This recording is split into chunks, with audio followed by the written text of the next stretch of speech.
পটলের এই রেসিপিটি যদি একবার বানিয়ে খান, গ্যারেন্টি দিয়ে বলছি বারবার খাবেন। খুব সহজ আর সিম্পলভাবে চেষ্টা করেছি এই রেসিপিটা দেখানোর। শুরু করা যাক আজকের রেসিপি। আজকের রেসিপি হচ্ছে পটলের কোরমা।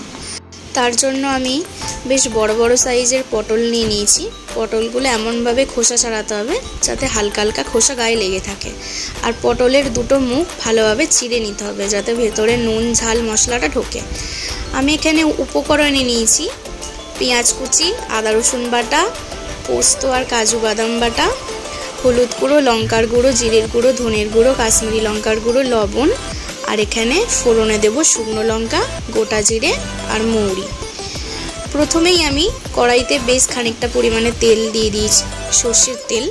তেলটা ভালোভাবে গরম হয়ে এলে আমি পটলগুলোকে ভালোভাবে লাল লাল করে ভেজে নেব। নুন আর হলুদ দিয়ে ভালোভাবে ভেজে নিতে হবে পটলগুলোকে। একটা দিক ভালোভাবে লাল লাল করে ভাজা হয়ে গেছে, এরপর অপর দিকটা আমি উল্টে দেবো। তো বন্ধুরা, তোমরা দেখতেই পাচ্ছ পটলগুলো লাল লাল করে ভাজা হয়ে গেছে। এবার আমি তুলে নিয়েছি। কড়াইতে যে পরিমাণ তেলটা বেশি ছিল সেই তেলে আমি গোটা জিরে, গোটা মৌরি আর একটা শুকনো লঙ্কা ফোড়ন দিয়ে পেঁয়াজ কুচিটাকে দিয়ে দিয়েছি। পেঁয়াজ কুচিটা ভালোভাবে লাল লাল করে ভাজার পর আমি এখানে আদা রসুন বাটাটা দিয়ে দিলাম। এবার আমি আদা রসুন বাটাটা ভালোভাবে ভেজে নেব। তারপরে আমি এখানে টমেটো বাটাটা দিয়ে দেবো। ভালোভাবে মশলা কষিয়ে নিতে হবে যাতে কাঁচা গন্ধটা না থাকে। আমি খুব সামান্য পরিমাণে একটু জল দিয়েছি, মশলাটা লেগে লেগে যাচ্ছিল। এরপর আমি গুঁড়ো মশলাগুলো দিয়ে দিলাম। ভালোভাবে মশলাটা কষানো হয়ে গেছে, আমার তেল ছেড়ে দিয়েছে। এরপর আমি কাজু বাদাম আর পোস্ত বাটাটা দিয়ে দেবো।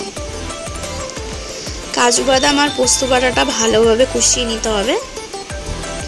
এরপর আমি একটুখানি বাটি ধুয়ে জলটা দিয়ে দিলাম।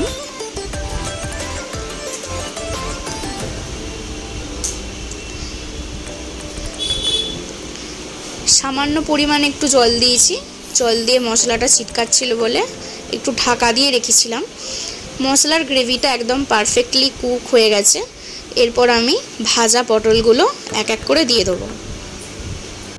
পটলগুলোকে ভালোভাবে মশলার সাথে কষিয়ে নিতে হবে। তো বন্ধুরা, ভালোভাবে কষানো হয়ে গেছে, পটল ভালো রকমই সেদ্ধ হয়ে গেছে। আমি এখানে খুব সামান্য পরিমাণে একটু জল অ্যাড করেছি, গ্রেভিটা একদম শুকিয়ে যাচ্ছিল। আর রান্নার একদম শেষে আমি একটু কাসুরি মেথি ছড়িয়ে খানিকক্ষণের জন্য ঢাকা দিয়ে রেখে দিয়েছিলাম। তো বন্ধুরা, দেখেই নাও পটলের কোরমা একদম রেডি। তো ভালো লাগলে অবশ্যই কমেন্ট করে আমাকে জানিও, আর তোমরাও বাড়িতে ট্রাই করবে। গরম গরম ভাতে জাস্ট দুর্দান্ত খেতে লাগবে এই রেসিপি।